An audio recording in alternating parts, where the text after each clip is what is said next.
Hello and welcome once again guys, this is Shyam Singh from BNS automation. और आज की class में हम लोग डिस्कशन करेंगे एम्बेडेड के ऊपर। और एम्बेडेड का एक टॉपिक हम लोगों ने उठाया जो टॉपिक आपका आर्डिनो से रिलेट करता है, बिकॉज जैसा कि हम जानते हैं एम्बेडेड के अंदर बहुत सारे माइक्रो कंट्रोलर्स हमारे आते हैं। तो इस समय हम लोग जिस माइक्रो कंट्रोलर के ऊपर स्टडी कर रहे हैं वो माइक्रो कंट्रोलर हमारा एवीआर का माइक्रो कंट्रोलर है। एज योर नॉलेज कि एवीआर माइक्रो कंट्रोलर से ही आर्डिनो की बोर्ड बनती है, जिसका मैंने एक प्रीवियस वीडियो अपने लिंक पे प्रोवाइड करके रखा हूँ, मतलब अपने चैनल पे प्रोवाइडेड है। ठीक है, तो एवीआर माइक्रो कंट्रोलर की हेल्प से जो हमारा डिवाइस बनता है उस डिवाइस को हम आर्डिनो कहते हैं। आर्डिनो जो कि आपका एक रेडीमेड बोर्ड है जिसमें कोई भी आपको 3-5 नहीं करना है, कोई भी आपको पीसीबी डिजाइनिंग नहीं करनी है, कोई भी आपको सोल्डिंग्स नहीं करना है, पिन इन पिन आउट करके ऑटोमेटिकली आप आगे बढ़ते जा सकते हो। ना कोई ऑसिलेटर जोड़ना है, ना कोई एक्सटर्नल आपको डिवाइसेस जोड़ने हैं। और सबसे अच्छी बात यह है कि no need to use the burner use करने की आवश्यकता नहीं है। इसलिए हम लोग डायरेक्टली ये काम जो करते हैं वो आर्डिनो सेटअप्स पे प्रोवाइड कर रहे हैं, आर्डिनो सेटअप पे डायरेक्टली ये काम करेंगे। इस चीज़ पे हम आज का जो हमारा टॉपिक रहेगा आर्डिनो के ऊपर, वो टॉपिक हमारा है कि किस तरह से हम आर्डिनो की हेल्प से, एक माइक्रो कंट्रोलर की हेल्प से, किस बिहाफ पे आर्डिनो की हेल्प से या आर्डिनो के गाइडलाइन को लेके किस तरीके से हम एलसीडी पे डेटा को प्रिंट करा सकते हैं। एक एलसीडी, एक लिक्विड क्रिस्टल डिस्प्ले पे हम डेटा को किस तरह से विजुअलाइज करा सकते हैं। विजुअलाइज कराने का प्रोसेस जो है वो हम देखेंगे इस क्लास में। ठीक है, तो सबसे पहले तो फर्स्ट ऑफ ऑल हम आते हैं अपने सिमुलेशन सॉफ्टवेयर पे, बिकॉज हम जो भी अभी कोडिंग सभी चेक कर रहे हैं उसको हम एक सिमुलेशन सॉफ्टवेयर पे ही चेक करेंगे, हार्डवेयर पे हम डायरेक्टली नहीं चेक कर रहे। अभी हम अपने कोडिंग की ही डेटाबेस को चेक कर रहे हैं कि हमारी कोडिंग प्रॉपर तरीके से हो पा रही है कि नहीं हो पा रही है, और किस तरह से कोडिंग की लर्निंग हम करते हैं। अब बेसिक स्टेप्स होते हैं कोई भी सर्किट्स पे अगर आप काम कर रहे हो तो फर्स्ट ऑफ ऑल आपको सॉफ्टवेयर टेस्टिंग करनी होती है, देन ब्रेडबोर्ड टेस्टिंग करते हो, देन पीसीबी पे काम करते हो। बट जब आप माइक्रो कंट्रोलर के साथ अगर प्रोसेस करते हो तो पहला काम आपको यही होता है कि आप अपनी कोडिंग के स्किल को बेहतर करो। कोडिंग की स्किल अगर बेहतर होगी तो वो हार्डवेयर पे ऑलवेज आपकी डेटाबेस काम करेगी। और सिमुलेशन सॉफ्टवेयर में भी, सिमुलेशन पे भी जब हम काम करते हैं तो यहाँ भी जो कोडिंग हम डालते हैं वही हूबहू कोडिंग हमारे हार्डवेयर में भी पुट होती है। तो इसके लिए आपको बेफिक्र रहना है कि यार सिमुलेशन में हम कोई और कोडिंग कर रहे हैं और हार्डवेयर के लिए क्या कोई और कोडिंग करेंगे। तो ये बिल्कुल कंफ्यूज नहीं होना है बेटा आप लोगों को। जो कोडिंग आप सिमुलेशन के लिए करोगे same coding for a hardware भी होगी, इसलिए बिल्कुल बेफिक्र रहिए और दिल खोल के सिर्फ आप ये सोचो कि आपकी कोडिंग स्किल बेहतर होती जाए। बात करते हैं कनेक्शन की और हार्डवेयर सर्किटरी की, जो कि सिमुलेशन के टाइम ही हम आपको बहुत ही बेहतर तरीके से बताते जाएंगे कि किस तरह से हार्डवेयर में कनेक्शन करना है। तो फर्स्ट ऑफ ऑल आपको बेसिक जो आपके एनिमिटीज हैं, बेसिक जो आपके कंपोनेंट्स हैं, वो आप देखो कौन कौन से कंपोनेंट आप यूज करोगे। तो पी पे क्लिक करो, पी क्लिक करने के बाद फिर डिवाइस आ जाएगा। तो फर्स्ट ऑफ ऑल आपको जरूरत पड़ेगी आर्डिनो की। तो एक आर्डिनो आप यहाँ से सेलेक्ट कर लो, आप आर्डिनो यूएनओ सेलेक्ट करो, जो कि मार्केट में आपको अवेलेबल है 500-600 की रेट में आपको मार्केट में आर्डिनो यूएनओ अवेलेबल हो जाता है। आर्डिनो यूएनओ लेने के बाद आपको एक एलसीडी लेना है। एलसीडी जो है एक पुराना लॉजिक हो चुका है, एक पुराना कॉन्सेप्ट है, और एलसीडी पे अब उतना ज़्यादा काम नहीं होता। बट छोटे लेवल पे कोई भी डेटा प्रिंट कराने के लिए एलसीडी ही यूज़ की जाती है। बट अब एलसीडी की जगह पे एलईडी का कॉन्सेप्ट आ चुका है। एलईडी ओवरकम कर चुका है पूरा का पूरा आपके एलसीडी के कॉन्सेप्ट को।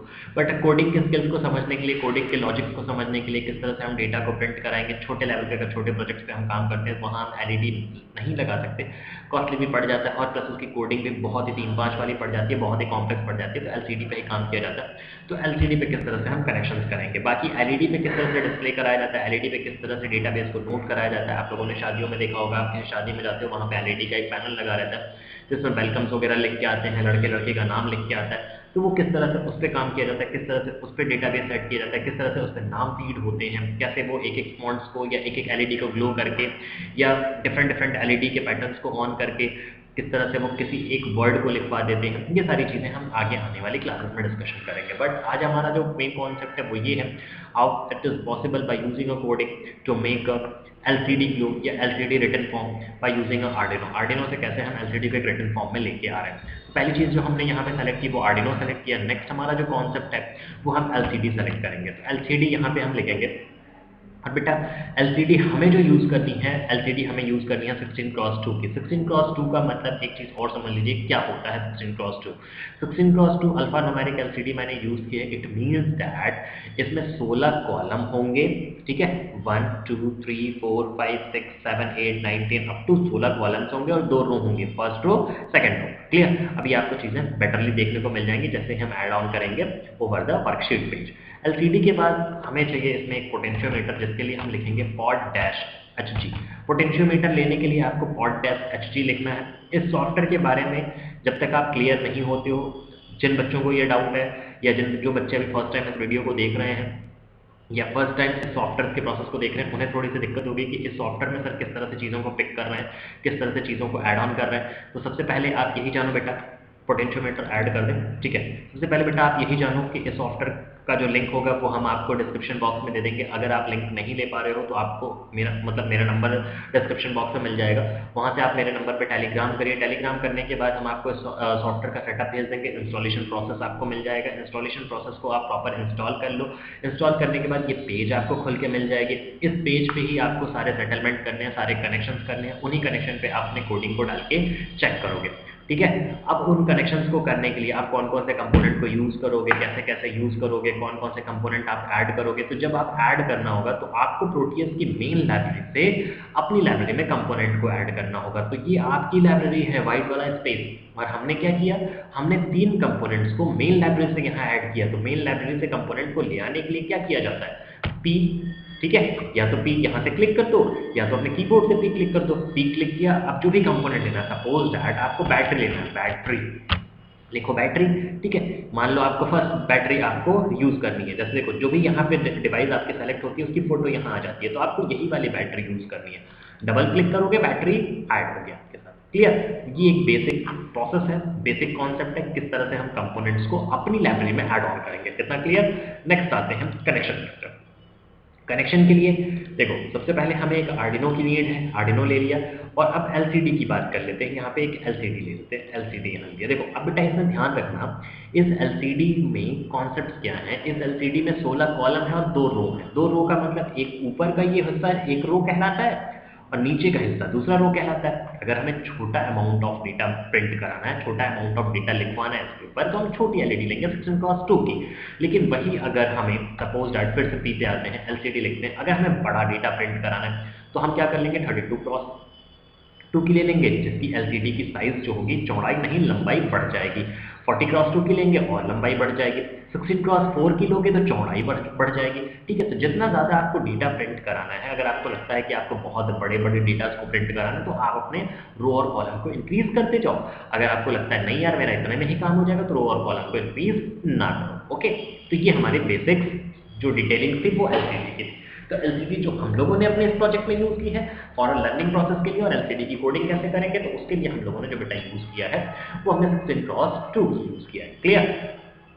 अब इसके बाद बात करते हैं कि इसका कनेक्शन कैसे करेंगे। इसके कनेक्शन के लिए भी आप लोगों को कोई चीज़ रटने की ज़रूरत नहीं है, बहुत ही बेसिक कॉन्सेप्ट है। और जितने भी IDE होते हैं, जितने भी IDE का मतलब ये कि जो भी माइक्रो कंट्रोलर आप यूज़ करते हो, उन माइक्रो कंट्रोलर की कोडिंग एक IDE पे होती है, एक इन्वायरमेंटल प्लेटफॉर्म पे होती है। तो जितने भी IDE होते हैं वो आपको कनेक्शंस प्रोवाइड करते हैं।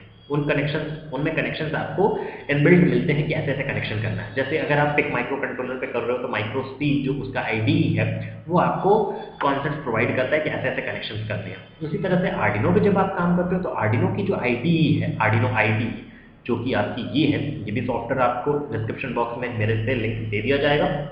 अदरवाइज आप गूगल पे जाके 115 MB का है आर्डिनो IDE नोट करोगे और डाउनलोड कर लोगे, आपको वर्जन्स अच्छे कॉन्सेप्ट वाले वर्जन्स मिल जाएंगे जो लेटेस्ट होंगे, ठीक है। तो ये इसकी IDE है। इस IDE से आप डायरेक्टली LCD के कनेक्शन को पिक कर सकते हो, कैसे LCD का कनेक्शन करना है, कोई रटने की आवश्यकता नहीं। फाइल में आइए, एग्जाम्पल में आइए, एग्जाम्पल में आने के बाद यहाँ से आ जाएंगे लिक्विड क्रिस्टल से, और लिक्विड क्रिस्टल में आने के बाद कोई भी यानी आप कोई भी एक प्रोग्राम खोल लो। मैंने हेलो वर्ल्ड का प्रोग्राम खोल लिया। हेलो वर्ल्ड का प्रोग्राम खोलने के बाद बेटा यहाँ पे देखो कनेक्शन दिया हुआ है, ये कनेक्शन आपको यहाँ पे प्रोवाइड किया है, ठीक है। यहाँ पे कनेक्शन आपको प्रॉपर प्रोवाइड किया है। क्या कनेक्शन प्रोवाइड है, LCD का RS नंबर पिन किससे कनेक्ट होगा, 12 नंबर से। तो यहाँ आ जाइए, LCD का जो RS वाला पिन है, ठीक है, LCD RS pin should be connected to a 12 according to the connection। यहाँ पे हम कनेक्शन कर देते हैं। कनेक्शन के बाद हम आपको और लॉजिक्स बताएंगे कि आप इस कनेक्शन को चेंज भी कर सकते हो। ऐसा जरूरी नहीं है कि आप इनके हिसाब से ही कनेक्शन करोगे, आप कनेक्शन को चेंज भी कर सकते हो, but according to the change of the connection आपको कोडिंग्स में भी चेंज करने पड़ेंगे। मतलब अकॉर्डिंगली जैसा आप कनेक्शन चेंज कर रहे हो वैसे ही कोडिंग चेंज करनी पड़ेगी। तो वो लास्ट में बात करेंगे कि इस तरह से कैसे किया जा सकता है। अभी इनके कनेक्शन के हिसाब से चलते हैं। इनेबल पिन को 11 नंबर से कनेक्ट कर दो, जो भी आपका इनेबल पिन है बेटा उसको 11 नंबर से कनेक्ट कर दो, 11 नंबर से इनेबल को कनेक्ट कर दो। देन उसके बाद आ जाइए, ठीक है। तो जैसे जैसे यहाँ पे आपके पिन के डेटाबेस दिए हुए हैं, जैसे जैसे आपके कनेक्शन दिए हैं, ठीक है। D4 को 5 नंबर पिन से कनेक्ट करना है, तो D4 को 5 नंबर पिन से कनेक्ट करिए, D4 को ले आइए 5 से कनेक्ट करिए, 4 नंबर पिन को ले आइए D5 से कनेक्ट करिए, D6 को ले आइए और D6 को 3 नंबर पिन से कनेक्ट करिए, 2 नंबर को ले आइए और 2 नंबर को D7 से कनेक्ट करिए, ठीक है। यहाँ पे चेक करो कनेक्शन सबने, ठीक है, कनेक्शन हूबहू सब कनेक्ट है। RW पिन और ग्राउंड, ठीक है, ये बात करते हैं हम इधर आइए, ठीक। जो भी पिन आपके बच जा रहे हैं जैसे RW, D0, D1, D2, D3, इन सारे पिन्स को शॉर्ट कर दो। शॉर्ट करने के बाद VDD, VSS और VEE का कनेक्शन कर लेते हैं। ये जो 3 पॉइंट्स होते हैं ये होते हैं आपकी LCD की ब्राइटनेस को घटाने बढ़ाने के लिए। इनके लिए आपको प्रॉपर पोटेंशियोमीटर लगाना पड़ेगा, तो यहाँ से पोटेंशियोमीटर लीजिए। Potentiometer is nothing, it is a variable resistor. इसका जो आउटपुट होगा वो आपका डायरेक्टली चला जाएगा VEE में, क्लियर। देन उसके बाद एक पॉजिटिव सप्लाई चाहिए, इसको एक पॉजिटिव प्रोवाइड करोगे, एक नेगेटिव प्रोवाइड करोगे। पॉजिटिव के लिए यहाँ से बाइसिंग पावर प्रोवाइड कर दो, ठीक है। कहाँ से प्रोवाइड किया मैंने, टर्मिनल मोड से आइए, पावर को उठा लीजिए और इसको लेके इस पे कनेक्ट कर लीजिए। देन नेक्स्ट ग्राउंड प्रोवाइड कर दीजिए, नेक्स्ट एरिया पे, नेक्स्ट एंड पॉइंट पे, यहाँ पे ग्राउंड प्रोवाइड हो गया। VSS will be stand for the ground, clear. VSS को लीजिए और इसको ग्राउंड कर दीजिए, ठीक। VDD is stand for the power supply, इसको पावर सप्लाई दे दीजिए, ठीक है। और RW और जिन पिन्स को आपने शॉर्ट किया है वो पिन्स भी आपके स्टैंड कर रहे हैं फॉर अ ग्राउंड, उनको भी ग्राउंड कर दीजिए आप, ठीक है। This is the basic connection for the LCD, ये बेसिक कनेक्शन है LCD का, इतना कनेक्शन हमें करना पड़ेगा। अब अगर आप बेटा ध्यान से देखो तो आर्डिनो के साथ आपने एक्सटर्नल डिवाइस लगाई है, external device at mean child आपने LCD लगाया है। तो जाहिर सी बात है जब आप कनेक्शन कर चुके हो, कनेक्शन करने के बाद जब आप कोडिंग में आओगे तो कोडिंग में आपको क्या करना पड़ेगा, अपने LCD को एक डिवाइस क्रिएट करके चलना पड़ेगा और आपको ये बताना पड़ेगा अपने आर्डिनो को कि आपने उसके साथ एक LCD कनेक्ट किया और उस LCD के बहुत सारे पिन हैं। जैसे मान लो अगर इनपुट आउटपुट चलाना हो तो किसी एक पिन पे इनपुट और किसी एक पिन पे आउटपुट देके हम चला लेते हैं। लेकिन अब हम इसके लिए बहुत सारे पिन को यूज कर रहे हैं तो हमारा एक पैकेज बन जा रहा है, एक पैकेज यहाँ पे क्लैरिफाई होके आ रहा है। तो हमें अपने आर्डिनो को बताना पड़ेगा कि हमने एक पैकेज जनरेट किया, उन पैकेज में ये पिन हमारे यूज हो रहे हैं या आपके ये पिन हमने यूज किए हैं। तो इसीलिए हमें क्या करना पड़ेगा, LCD का एक हेडर फाइल हमें कॉल कराना पड़ेगा। आर्डिनो के अंदर LCD का हेडर फाइल पहले से बैठा होता है, तो LCD के हेडर फाइल को हमें कॉल कराना पड़ेगा। तो LCD का जो ये हेडर फाइल है #include liquidcrystal.h, इसे हमें कॉल कराना पड़ेगा। तो इसे हमने कॉल कराया और हम अपने ओरिजिनल प्रोग्राम में यहाँ पे इसको पुट कर देते हैं। यहाँ पे हमने हेडर फाइल पुट कर दी, ठीक है। तो एक हेडर फाइल हमें कॉल कराना पड़ेगा। क्यों हेडर फाइल कॉल कराना पड़ा, बिकॉज हम किसी एक इनपुट या आउटपुट की बात नहीं कर रहे हैं, हम बहुत सारे पिन्स को यूज कर रहे हैं। जब बहुत सारे पिन्स को हम यूज कर रहे हैं तो हमें ये बताना पड़ेगा कि हम अपने जो पिन्स हैं उनको किन किन प्रोसेस के लिए यूज कर रहे हैं और कौन कौन से पिन हमने यूज किया है पूरे पैकेज में हमारा, या पूरा LCD के पैकेज में कितने पिन यूज हो रहे हैं, क्लियर। तो उसके लिए हमें एक हेडर फाइल जनरेट करनी पड़ेगी और वो हेडर फाइल हमें जनरेट करने की आवश्यकता नहीं है, वो पहले से हमारे आर्डिनो में जनरेटेड होती है, बस उसे कॉल कर लेना है। तो कॉल करने के लिए क्या लिख दिया हमने, #include liquidcrystal.h। तो liquidcrystal.h की हेडर फाइल हमारी कॉल हो गई। कॉल होने का मतलब हमारा आर्डिनो जो है वो liquidcrystal.h की लाइब्रेरी को एक्टिवेट कर चुका है, अपने साथ यूज करके चलेगा, क्लियर। आपको ये 2 लाइनें भी कॉपी कर लेनी है। ये 2 लाइनें किस लिए हैं ये भी हम आपको बताते हैं। ये 2 लाइन भी यहाँ पे आप कॉपी कर लोगे। बेटा ये 2 लाइन आपने कॉपी किया, ये लाइन आपको डालने की जरूरत नहीं है। जो आपने यहाँ से कांस्टेंट, इंटीजर, एरर, 12 ये सब डालने की कोई नीड नहीं है, इतना कोई नीडी चीज नहीं है ये। आप डायरेक्टली क्या कर सकते हो, जो 12, 11, D4, D5, D6, D7 ये आपने जो लिखा है आप डायरेक्टली यहाँ पे ये चीजें लिख सकते हो, ठीक है।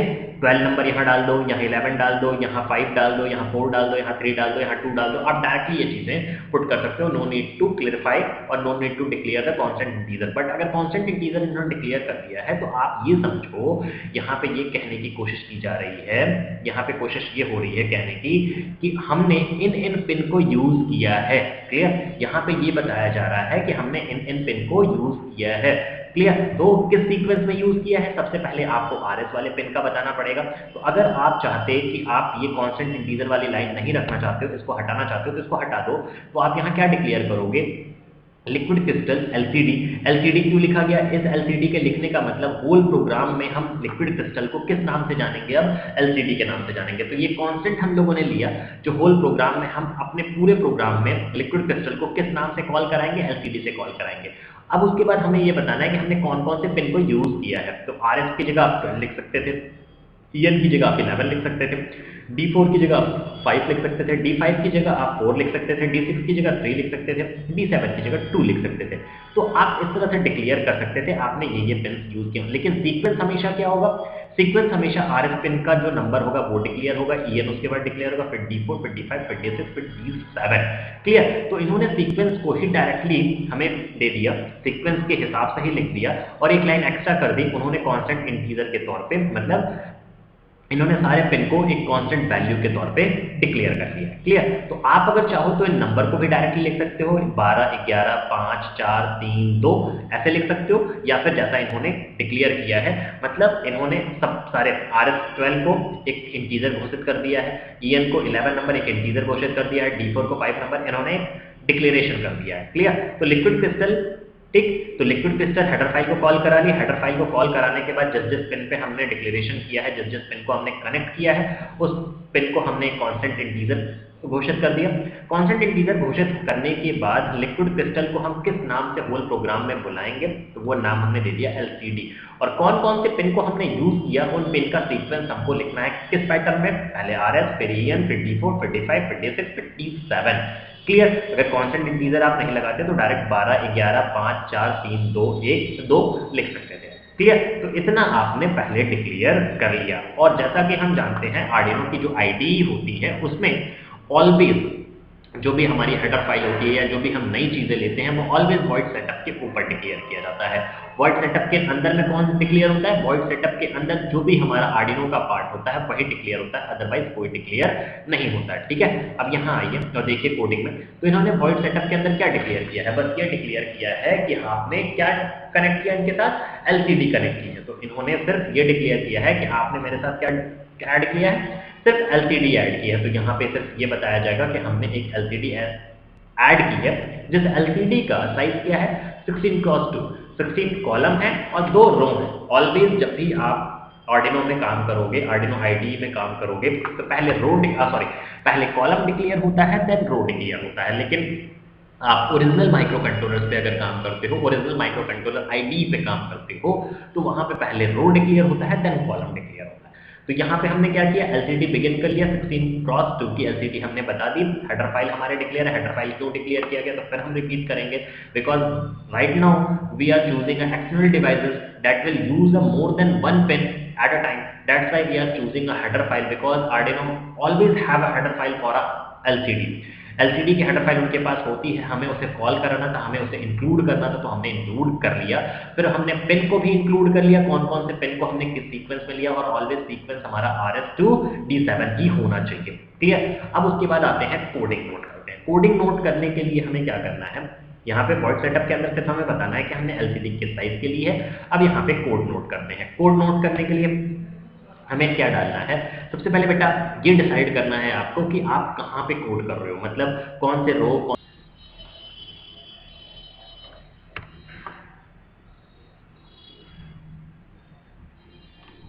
तो हमें ये बताना पड़ेगा कि हम जो भी डेटा अपने प्रिंट कराने वाले हैं वो किस रो में प्रिंट कराने वाले हैं, किस कॉलम में प्रिंट कराने वाले हैं। बेटा एक चीज़ याद रखिएगा, जो भी कॉलम आप प्रोवाइड करते हैं, कॉलम इन द सेंस कि first column, second column, third column, fourth column, so on, जो भी कॉलम आप प्रोवाइड करते हैं उसी कॉलम से डेटा आपके स्टार्ट होगी। ये नहीं कि उसी कॉलम में रह जाएगी, वहां से स्टार्ट होगी और आगे उसका जो भी साइज होगा वो डिफरेंट कॉलम को कंज्यूम करती जाएगी। ठीक है? रो आपका फर्स्ट रो ये है, सेकंड रो ये है, तो आप किस कॉलम किस रो से अपनी डेटा को या अपने जो भी स्टेटमेंट्स हैं या जो भी वर्ड्स हैं उनको स्टार्ट करना चाहते हो, तो उसके लिए हमें लिखना पड़ता है कीवर्ड LCD। बिकॉज मैंने बताया था लिक्विड क्रिस्टल को अब पूरे प्रोग्राम में किस नाम से जाना जाएगा? LCD से जाना जाएगा। बिकॉज लिक्विड क्रिस्टल को हमने क्या डिनोट कर दिया? देखो लिक्विड क्रिस्टल हमारी हेडर फाइल, और हेडर फाइल को हमने किस नाम से डिनोट कर दिया? LCD से। तो होल प्रोग्राम में हमें जब भी LCD लिक्विड क्रिस्टल डिस्प्ले की बात होगी, लिक्विड क्रिस्टल पे कुछ भी प्रिंट कराना होगा या लिक्विड क्रिस्टल को कॉल कराना होगा, तो उसको हम LCD के नाम से जानेंगे। अगर आप यहाँ राम लिख देते, श्याम लिख देते, घनश्याम लिख देते, कुछ भी प्यारे मोहन, सोहन, जो मन करे सो लिख दो, तो आप पूरे प्रोग्राम में LCD को प्यारे मोहन, सोहन जो लिखे होंगे उसी से कॉल कराओगे। क्लियर? तो यहाँ आपको लिखना होगा एलसीडी डॉट सेट कर्सर, ठीक है। LCD dot set cursor, LCD dot set cursor का मतलब बेटा ये हुआ कि जो भी डेटा आप लिखवाना चाहते हो, जो भी वर्ड या स्टेटमेंट, जो भी अल्फाबेट्स या जो भी न्यूमेरिक वैल्यूज आप लिखवाना चाहते हो, कौन से रो और कौन से कॉलम से शुरुआत करोगे। तो जैसा कि मैंने बताया था, हमेशा पहले रो का कॉलम दिया जाता है, तो मैंने दे दिया फर्स्ट कॉलम, ठीक है, और फर्स्ट रो, ठीक है। फर्स्ट रो को हमेशा कॉल किया जाता है 0 से। हम हमेशा रो हो या कॉलम, सबकी काउंटिंग हमारी होल नंबर से होती है 0 से। तो फर्स्ट का मतलब 0 प्रोवाइड करना पड़ेगा, और नीचे वाले की बात करें, नीचे वाले रो की अगर बात करोगे, नीचे वाले रो का मतलब आपको नीचे अगर कोई चीज प्रिंट करानी है तो उसके लिए 1 देना पड़ेगा। मतलब counting will be start from the always as a whole number, ठीक है। तो हमने फर्स्ट रो, ठीक है, 0 का मतलब फर्स्ट रो, और ये हमारा सेकंड कॉलम हुआ। यहाँ पे मैंने 1 लिखा है, बट ये आपका सेकंड कॉलम हो गया, ठीक है।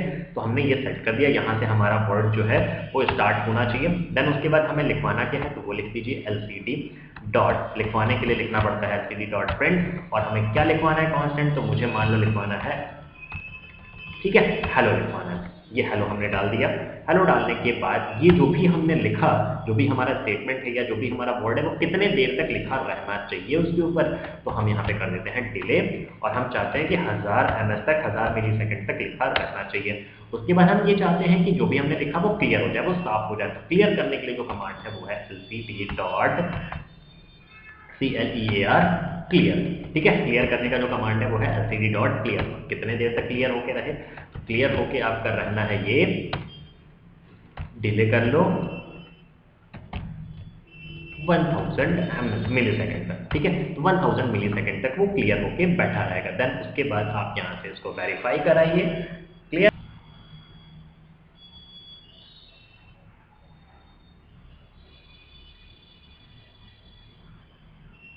ठीक है, कहाँ दिक्कत हुई है, देखो एरर यहाँ पे है, यहाँ पे मैंने डबल कॉलन लगाया। देन उसके बाद वेरीफाई करिए। वेरीफाई करने के बाद इसकी जो लोकेशन है जहाँ पे इसका हेक्साडेसिमल फाइल हमारा जाके सेव होता है, तो उस लोकेशन पे जाके उसे ढूंढना हमारे लिए थोड़ा सा कठिन होगा, टारगेटेड पॉइंट हमारा नहीं होगा, हमारा टाइम ज़्यादा कंज्यूम होगा। तो हमने क्या किया है कि हमारा लोकेशन हमें नीचे में मिलता रहे, तो हम लोग डायरेक्टली इस लोकेशन को यहाँ से कॉपी कर लेंगे। ऑलवेज जो भी कोडिंग्स होती हैं C और C++ में, वो ऑलवेज सेव होती हैं हमारी हेक्साडेसिमल फॉर्मेट में। ये याद रखिएगा, बहुत सारे इंटरव्यूज में पूछा जाता है कि जो आप कोडिंग करते हो, खास करके कंपाइलर में, वो किस एक्सटेंशन में सेव होती हैं, तो उनका एक्सटेंशन .hex का होता है, क्लियर। लेकिन जब इंटीप्रेटर में आप काम करते हो, तो इंटीप्रेटर में डायरेक्टली वो बाइनरी कोड में ही जाके सेव होती हैं, डायरेक्टली बाइनरी कोड में ही मूव करती हैं। बट कंपाइलर के केस में जब भी आप कंपाइल करते हो, तो आपका रिजल्ट ऑलवेज हेक्साडेसिमल फॉर्मेट में ही सेव होता है, क्लियर। तो हेक्साडेसिमल फॉर्मेट में जहां सेव हो रहा है उस लोकेशन को कॉपी करो, कहां सेव हो रहा है, C में, यूजर में, क्लियर।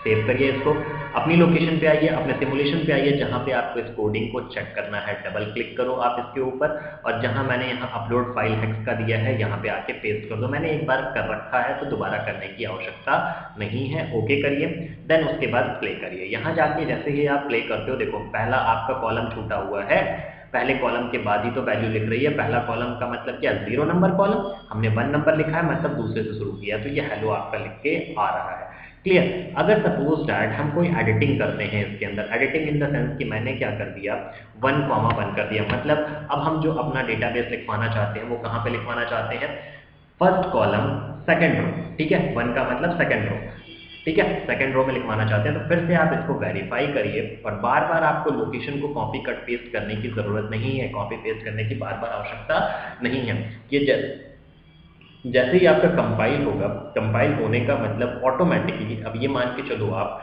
कि आपका ये जो अपडेटेड प्रोग्राम है ये आपके उस लोकेशन में चेंज हो चुका है, और आपका लोकेशन पहले से ही आपने यहाँ पेस्ट कर रखा है। तो यहाँ बस आइए, स्टॉप करिए, स्टॉप करके यहाँ से प्ले करिए। जैसे ही आप प्ले करोगे तो आपका जो कोड है वो अकॉर्डिंग टू द अपडेटेड वे ही यहाँ पे चल रहा है। आपने अपडेट करके क्या लिखा है कि फर्स्ट कॉलम सेकंड रो में डेटा नोट होनी चाहिए। देखो फर्स्ट कॉलम सेकंड रो में ही डेटा आपकी नोट हो रही है, क्लियर। तो आई थिंक इतना आप लोग का क्लियर होगा। यही हमारा एलसीडी इंटरफेसिंग का प्रोसेस था। तो अभी हम लोगों ने इंडिविजुअली एलसीडी इंटरफेसिंग को देखा कि हम जो चाहें यहाँ पे ऑटोमेटिक के डेटा रख रहे हैं, मतलब हमने हेलो लिखा तो हेलो हम लिखवा रहे हैं। आगे की क्लासेस में आगे का जो प्रोसेस होगा उस प्रोसेस में हम देखेंगे कि किस तरह से हम सेंसर की डेटा को इंटरफेस कर रहे हैं, या अगर हम सैनिटाइजेशन का काम कर रहे हैं, अगर हम सेंसर के आगे हाथ डाल रहे हैं तो वहां पे लिख गया है कि पुट योर हैंड या रिमूव योर हैंड, ये सारी चीजें मतलब डिफरेंट डिफरेंट प्रोजेक्ट को किस तरह से इंटरफेस करके ओवर द एलसीडी हम प्रिंट आउट करवाएंगे। ओके, ठीक है गाइस, आई थिंक इतना अगर क्लियर होगा। इतना अगर आप लोग क्लियर नहीं होता है या कहीं भी किसी पॉइंट पे आपको डाउट लग रहा है तो डिस्क्रिप्शन बॉक्स में मेरा नंबर प्रोवाइड रहेगा, आप उस नंबर पे व्हाट्सएप कॉल टेलीग्राम कुछ भी कर सकते हो। अकॉर्डिंग टू योर डाउट हम बेस्ट से बेस्ट कोशिश करेंगे कि आपको वीडियो प्रोवाइड की जाए। ठीक है, इतना अगर आपको अच्छा लगा, समझ में आया तो गाइस प्लीज इसे शेयर करो, सब्सक्राइब करो और आगे से आगे लोगों को दो।